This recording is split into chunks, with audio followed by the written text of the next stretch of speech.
Hi, I'd like to welcome you to another edition of the Wright Experience. I'm Dr. William T. Wright Jr., the founder and host of this show. I'm absolutely excited as we are fast approaching the holiday season, yes, and the new year, yes, but also very shortly in the month of February, we'll be celebrating our second year providing this content for you. Tonight, I have another amazing guest in episode number 81 of the Wright Experience. My guest is a native and is working in the state of Texas tonight. And we're certainly thrilled to have her on the show. Met her a few months ago and looking forward to you all getting to meet and learn from her experiences as she continues to work in the area of school leadership. My guest tonight is Dr. or Mrs. Dayna Anthony-Swain, soon to be Dr. Dayna Anthony-Swain. Providing a voice for every student, regardless of the background, has been her ultimate mission in life. Originally from San Antonio, Texas, Mrs. Dayna Anthony-Swain embarked on a career in education, knowing that she can make a difference in a student's life. Starting out as an educator at a campus tagged academically unacceptable, she rose to the challenge and turned around science state accountability scores from 11% to 64% over a 2-year span along with the science team.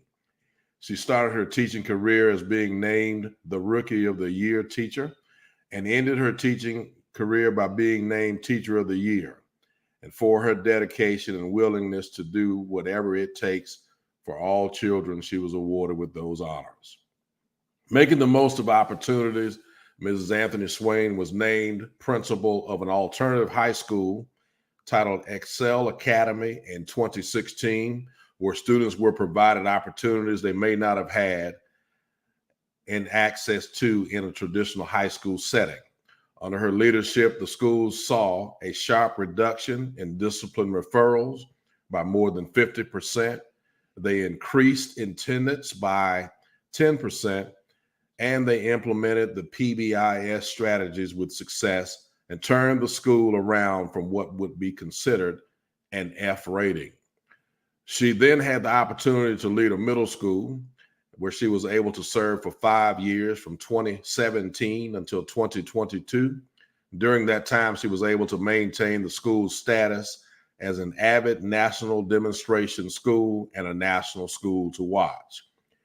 Because of her successful time as a middle school principal, Mrs. Anthony-Swain was able to empower a teacher to follow her passion to bring movement into the classroom with a nonprofit she established and became the founding principal for, called Move It and Let's Make Learning Fun. Mrs. Anthony-Swain is also presented at the Texas Association of Secondary School Principals Middle School Matters Conference for 2 years. Also the National Schools to Watch Conference, and she was a panelist for Leadership Institute. In her current role as a school leader manager fellow, she ensures the overall quality of school programming while coaching and managing school leaders to make sure that her schools are both healthy academically and culturally. Mrs. Anthony-Swain holds a bachelor's degree from the University of Texas at Austin and a master's degree from Abilene Christian University. And in addition, right now, she is currently working on her doctorate of education in organizational leadership. And at this time, I'd like to welcome to the Wright Experience, Mrs. Dayna Anthony-Swain. Welcome to the Wright Experience. Hello, thank you for having me, Dr. Wright. All right, good to have you here. I'm so excited. We've been trying to get this show together for a while, and finally we've got you here. And want to get right into the questions, if I might. The very first question I want to hear, we talked a little bit already about your role as the school leader manager fellow, but if you go into more specifics about the overall responsibility of that role, and tell us a little bit about the specifics of the work that you do on a daily basis to help make schools better. Sure. So in the school leader manager fellow role, I've been assigned a school leader, and I work with this school leader just about every single day. I also have some other school leaders and other projects that I work on, but this role will eventually roll into a school leader manager role and drop the fellow part of it. And what I do each day is I'm most of my work is coaching the school leader, which is also called a principal.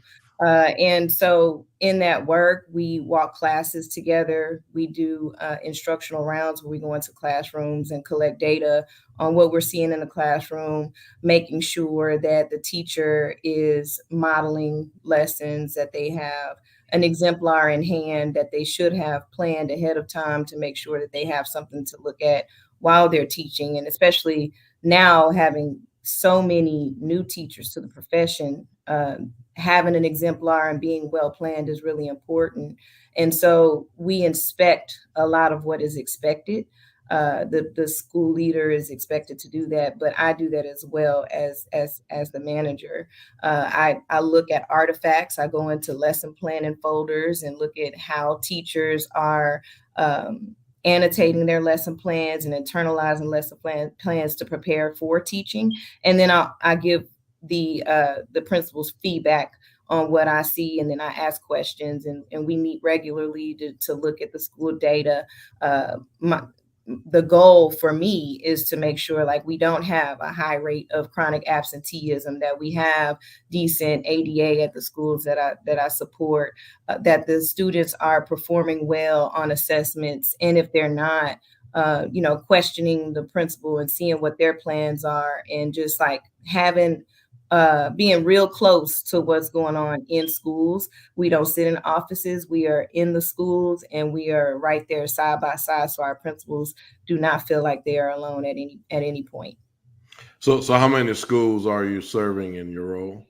Yes. So as a fellow, I have one. I will have a school leader successor who's going to be a successor to an exiting principal in January. I'll take her on. And then I also support algebra at one of the high schools and third grade math at one of the elementaries. But with those two, where I'm more looking at the subject area of algebra and third grade math, I'm not working directly with the school leader. I'm working with the assistant principals of instruction. Sounds like you have a multiplicity of responsibilities, and a little bit. There you go. And I know you're doing really well, so that's amazing. And so that work is so desperately needed, and we need good leaders. It sounds like you're doing an amazing job. So, Mrs. Anthony-Swain, let's go down this road for a minute. So, you've been a principal and been a very successful one. I've read up on you and checked up on you. Done some amazing work in your principalship. What do you believe are the critical components to being a good, successful principal? You first have to recognize and understand that you don't know everything, first off. And being willing to learn in that role. And then also like building strong relationships. I think that is what helped me as a principal, was building relationships with people. And I will be quite honest, if I could just kind of speak a little bit about my path. When I was a principal at the alternative school, it was a small school, so it was only about 100 students, very small number of staff members. And so it seemed to be much easier to get everybody on board because it was such a small number of people that you had to round up. When I became the principal at the middle school, way more students, way more staff members that I had to win over, if you will. And it was a challenge. It was a challenge because a lot of the staff were used to a certain way of the school being run. And so my advice in that piece is, if you are taking on a new school, is just to make sure that you have a clear understanding of the school that you're taking over, and the people who are there, like get to know the stakeholders, what their needs are, what their wants are. And that's where that relationship building comes in, because it is very important for the people who you serve to trust you. And they're not going to trust you if you haven't built a relationship with them. I also believe that transparency is important, having a communication plan that involves your stakeholders and not just making unilateral decisions without any input, because it ultimately is going to affect the people who are in your building. And just, I'm real big on building systems. I think you should have a system for just about everything, and that's pretty much how I ran my campuses. And that is also how you can build relationships, because people need structure, just like our students need structure, adults do too. And so building those, having those strong systems around culture, as well as academics and instruction. I think sometimes we get into these modes where we know we have to move the needle academically, and we might skimp on the culture piece because we got to move the needle academically, but then not thinking about the fact that culture trumps strategy always. And so if you don't have the right culture built in the building, then you're going to still have a hard time moving the needle with academics. And so I also think that a strong principal also knows there are people in the building and can empower the teachers in the building to lead. It's teachers learn better from each other. And so when you see someone in the building who's doing some amazing work, I think it's important to highlight that and make sure that they're willing to share the wealth. I always would have my teachers, lead professional development, assist with professional development. Whenever I went on speaking engagements or presentations, I would bring teachers with me. And it's not always necessarily the ones who already signed up to be teacher leaders. It's not necessarily going to be your grade level chair or your department chair. It may be someone who doesn't have that opportunity on campus, but has the knack for it. And I think that it's important as a principal to know your people well enough to where you know how to, pick and choose and figure out who can help along the way, because that also helps drive the campus forward. And I heard you mention during your answering that question that you talked about trust. You mentioned trust first and then systems. And I think you gotta, as you said, I absolutely agree. We have to work on getting people to understand that I'm here to help you. We're going to get through this thing together. I want you to trust me and trust my leadership and trust that I'm going to include you in the process, which ultimately gives you space to be able to build those systems that are so key to moving an organization forward, and particularly a school district. We used to say that business and schools were separate, and we need to keep. Absolutely not the case. Absolutely, yeah. We need to learn from business and operate. And schools are businesses, actually. Yep. We're in the people business, sure, but it's certainly a business. So thank you for that insight and so forth. So Mrs. Anthony-Swain, in many school districts across the nation, we're experiencing employee shortages. Now, y'all may not have that problem in Texas, but just about everywhere else they do. But like never before, we've got those problems. What do we need to do, in your opinion, to address that problem? I wish I had the answer, but I don't. But we do also have the same, concerns and challenges here that we're seeing across the nation. Okay. But one of the things that I think that we have to work on and work towards is making a career in education intriguing. Make it, the new generation of people have to be fulfilled in different ways, and we have to figure out how to do that. I think we have to create conditions that make education appealing. One of the things is that, when you look at the press and media, it's negative. It's oftentimes negative. We're oftentimes talking about the shortages, and we're talking about, student behavior, and we're talking about all the things that are happening in schools that are not necessarily positive, but the great things that are happening in schools aren't getting that type of press. And so we got to figure out a way to communicate that out so that people are like, you know what, I do want to serve children. I do want to serve families. Because at one point, some years back, we had too many teachers, and then now we don't have enough to fill our vacancies and our roles. And I do believe that the pandemic has had an impact on that. I think that people realize that they can do the work in different ways and don't have to necessarily be in an office or in a classroom every day. And so I think that that's hurt us a bit. And so people are realizing, like, I can work from home, or I can, work out of the classroom or out of the office and make more money.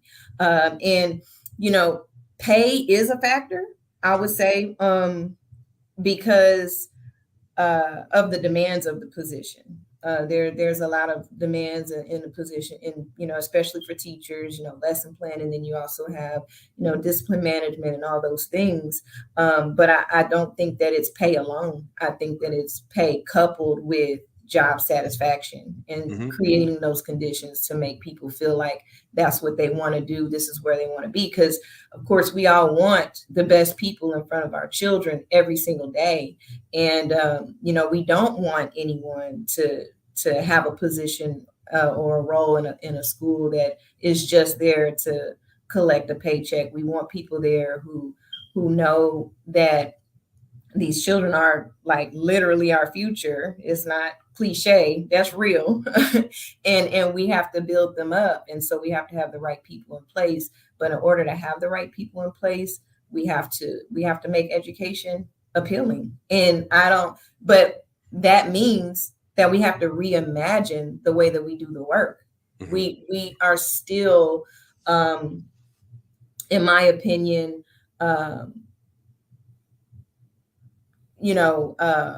publicizing education in the same way that we have for decades. And so that, with the changing of times and the changing of the way people think and the way people communicate, that's not appealing. It's not appealing. And if people are thinking that school is the way that it was when they were in school, perhaps that is not an experience that they want. And so we just have to think of ways. And I just also think that we have to be innovative in how we're teaching, blended learning opportunities, making sure that that's like across all genres and not just, here, there. I think that we also have to figure that out as well. Don't need to put that cat back in the bag now that we've gotten it out, for sure. Right? And I think, again, you're spot on with the fact that we've got to continue to be innovative, and, we don't need to operate our schools in 20th century, because, hello, it is the 21st century. Right. Absolutely. And the jobs that we're preparing our young folks now, some of them aren't even invented yet. So we've got to be futuristic in our planning and our approach to learning, and make it more flexible as opposed to more rigid. I absolutely agree with that. And you're hitting it dead on the head there. Absolutely. So I noticed from looking at your resume and looking at all of the things that you've done and so forth, your career has allowed you to catapult into a very vital leadership role. To have the responsibility now to supervise principals is certainly an awesome task, as well as the multiplicity of other things that you're doing. But what advice would you give to people who are maybe in the classroom or maybe haven't even started to become an educational leader? What would be your advice to those folks? Well, I always say just do it like Nike. So that's first off. Okay. But don't be afraid. It's not an easy task, but teaching is not. So it's a different kind of hard. And we started this year off looking at a video from a coach. I can't remember what university it was from, but she was saying that we have to, do things hard better, like just get better at doing things hard. And I think that definitely something that I would say is like, don't be discouraged by the pathway, because everyone's pathway is not the same. But if you are teaching and you are in a classroom, seek mentorship, seek, Mhm. reach out to the assistant principals on campus, or even instructional coaches or department chairs, because they're in leadership roles as well. And see, ask questions, don't assume anything because a lot of people don't know what goes on behind the scenes in education, and especially in educational leadership. But always learn, be a lead learner, never stop learning, because even though I had mentioned that we're still doing things that we've done decades ago, there's still a lot of literature out Sure. there on how education has changed. And I think that it's important for people in educational leadership to learn what is happening in other places, and not just thinking about like what's happening at your current school or in your current district, or whatever the case may be, or even in your state, because things are different. There's different legislation from state to state that can have an impact on a role such as educational leadership. But I think the biggest thing is to continue to learn, but also ask for leadership responsibilities. Uh-huh. Reach out to the principal and say, hey, is there anything that I can lead? Or let them know that you would like to be a leader, so that maybe, the following school year, if that opportunity doesn't exist now, you can be, uh, looked at for a role in leadership on campus. Lead professional developments, that's a big one, because as I mentioned earlier, teachers learn better from each other.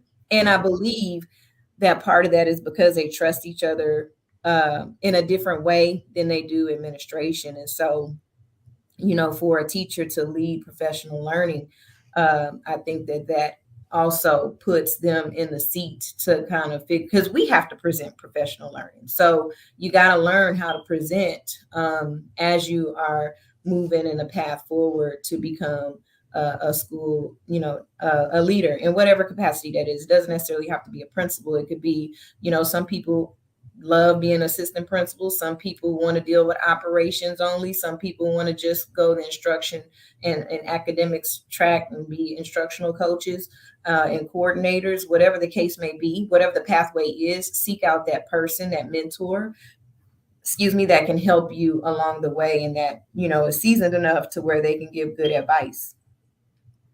And some people call that shop floor leadership. In other words, that's Mhm. a business term. People learn best from those that are doing the work that they're doing. I think that's amazing insight. And then you also spend some time talking about, just this whole thing of this cyclical leadership, making sure that we surround ourselves with some good professional development and continuing to develop ourselves. So, uh, along those lines, what are some things that you do at even at your level in leadership to continue to professionally develop yourself? Sure. So, for me to continue to develop, we call ourselves lead learners in KIPP, and so we are developed through the network anyway. I actually just came back yesterday from traveling for work, and we developed there. But on my own, I really enjoy going to conferences, and especially conferences that have breakouts, so that I can pick and kind of choose what I feel is most relevant to my role. And then also reading. I do have quite a bit of books that are on just different topics, not just leadership, but maybe academics. Mhm. I had an opportunity to go through a reimagining learning through a company when I was a school leader last year, and that gave me some more insight on like the blended learning aspect. And so I'm one of those people that I'm going to continue to look things up. I'm not just going to take what you give me and run with it. I'm going to look into it further. And so I'm always doing that. But I love seeking opportunities to engage with other educational leaders and because I think it's important to have people who are in the work and are doing the work every day and seeing what others' perspectives are. And so that's why I really do enjoy going to conferences, because I'm able to connect, just like I connected with you when we were in Boston. It's just, to me, when you are surrounded by people who are in the work, you learn so much more than just somebody like talking at you or just watching a video. And so do a little bit of that too, but for the most part, I seek out opportunities to go. And I also like going to visit and shadow other people in the role. And so I'm still pretty new in my role now. And so I'm trying to figure out who that person is in our network that I would like to go visit and see. There is a school leader manager in our network in Houston who's amazing. And she's shared things with me. And so I've developed myself by looking at some of her artifacts and how she schedules out her time with multiple principals that she supports. And, that has helped me a lot, even in my new role as school leader manager fellow. So I think it's important in any role to always continue to learn and to try to figure out ways to get better and not be stagnant, because education is not stagnant. Our kids are not stagnant. Life is not stagnant. So we gotta keep learning. And I hear you continuously saying that you are seeking out. You are not sitting on your laurels and saying, well, hey, I've got this job, it's a pretty good job, but you're continuing to seek to grow and learn and get better. And that's so key in leadership roles. Even if we are in a pretty good spot and feel like we're veterans and what have you, we have to continue to seek those opportunities to get better, because our field is changing. How we educate children now as opposed to 5, 10, 15 years ago is totally different. And so the work that we need to do is ever evolving. So I think you're very smart to do that. And thank you for that insight. And so almost Dr. Anthony-Swain, we'll go here next. What things do you believe will be critical, like kind of non-negotiable things that we need to consider for the future of education in the next 5 to 10 years or so? We got to keep up. We got to keep up with these kids because they move pretty quickly. When you think of like the TikToks and the Instagrams and stuff like that, they're learning from those platforms. And so we got to leverage that. We got to figure out a way to leverage that in our schools, because they're learning some things from those platforms that we're not teaching in schools necessarily. And I think that we also have to keep top of mind those careers that don't exist yet, because that's what we should be looking at for programming in our schools, to make sure that our children are prepared for the future in education. And we also, I think, with technology, because like, as we were saying, things are changing in education. And one of those things that's changing is, like, think about, like, all the kids are sitting down with a Chromebook in front of them instead of a composition book. I think that we have to keep up with that kind of stuff too, because I was trying to talk to my daughter about the blue book that we used to have to write in college, and she didn't know what I was talking about. And and I had to explain to her, that it was just some lined paper that was basically stapled together with a blue sheet of paper on the front that's how we had to submit our essays. And that blew her mind, because everything that they turn in now is digital. It's on the computer. And so I think that we just have to keep up with that. But then I also think that we have to do a better job of incorporating life skills that kids need and making that something that is required, because our kids graduate not really knowing much about credit and fiscal responsibility and how to make it in the world financially, because they're not taught that. We're just taught, the basics. And I think that we can strengthen our children if we are able to incorporate learning life skills in school. I know that people are probably thinking, well, that's their parents' job, but everybody doesn't have a parent to go home to. And so, or they parent their parents because of certain, circumstances. And so we have to, keep top of mind who's in our schools, like who are the kids that are in our seats and what are their needs. And I think that that's a miss for us in education, is the lack of life skills. And I see little sprinklings of it popping up, but it needs to be something that we focus on for sure. And so certainly as time continues on, we have to continue to be cognizant of that. And I'm sure as a parent of school-age children, you're trying to strike that balance between what you need for your own children as well as the services that are provided for others. And so that work turns into continuing to be very cognizant about making sure that we keep up with the time. As you said, we got to keep up. And that means that we've got to continue to be flexible enough to understand that just because it worked this year doesn't mean that we don't need to continue to tweak it and make it better for next year. So absolutely amazing insight. So Mrs. Anthony-Swain, are there any other questions that I might need to answer, or any other conversation that we need to have at this point on the show? Well, I would also like to include the importance of diversity, equity, and inclusion. So let's talk about that. Absolutely. Yeah, let's talk about it. I think, we mention it often. Sure. It is oftentimes a part of, core values of a district or of a school. But I don't always think that we always walk that walk. We talk a good game, but I think it is very, very important that we keep in mind that we have kids from marginalized backgrounds in our schools. And what do we need to do to enhance the experience, the school experience for them? It's even when we're just looking at data. When you're looking at data, you've got to make sure you're breaking it down by subpopulations, race, gender, everything, just so that you're looking at the whole school and looking at pods of children, as opposed to just being like, this is one number.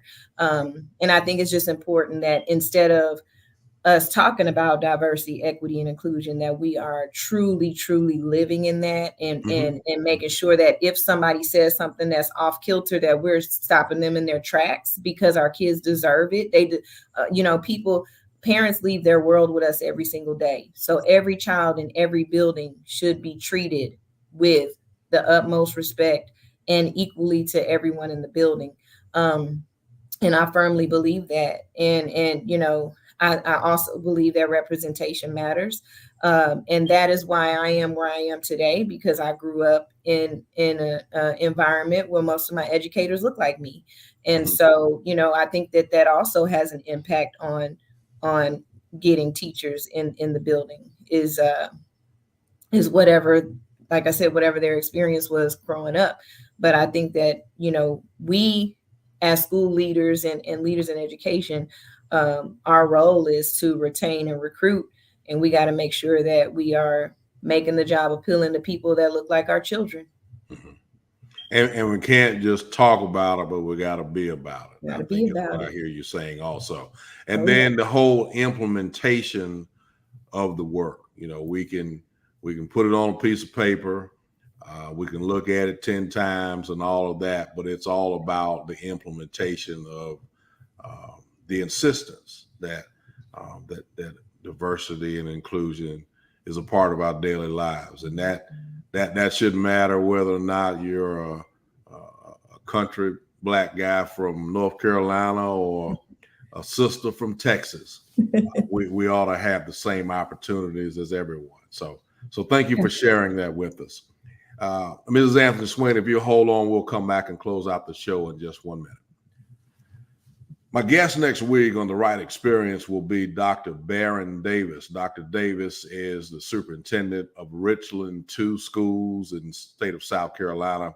Dr. Davis has served in that role for a few years, and we're looking forward to having him on the Wright Experience next week. That'll be December 22nd, 2022. So 12/22/22 at 7 o'clock p.m.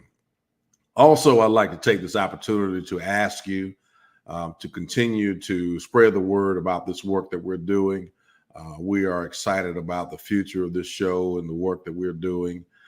We also want to ask you, please, to take the time out to subscribe to our YouTube channel. You can access it by simply typing in my name, Dr. William Wright Jr. The page will pop up, and then, of course, you can subscribe to that. And as I've told some of our more seasoned viewers, subscription doesn't cost you anything. It's just simply a way of notifying YouTube as well as us that you are watching the show. I'm absolutely excited because we have well over 500 followers between Facebook Live and YouTube, and that number is growing every day. So I'm absolutely thrilled and excited about the future of this show, and looking forward to also having Dr. Anthony-Swain at some point back on the show as you move towards that work. Thank you for your amazing leadership, Dayna, and all the work that you're doing. And certainly we're proud of the work, and it was my pleasure to get to know you a little bit in Boston at our conference. And I'm just excited to be following your work and seeing all the social media posts about the work that you're doing in your district to make the lives for children better. It's always great to see amazing educators doing that work. And so I thank you for agreeing to be a guest on the show. Thank you so much for having me, Dr. Wright. And to the Wright Experience audience, thank you and good evening.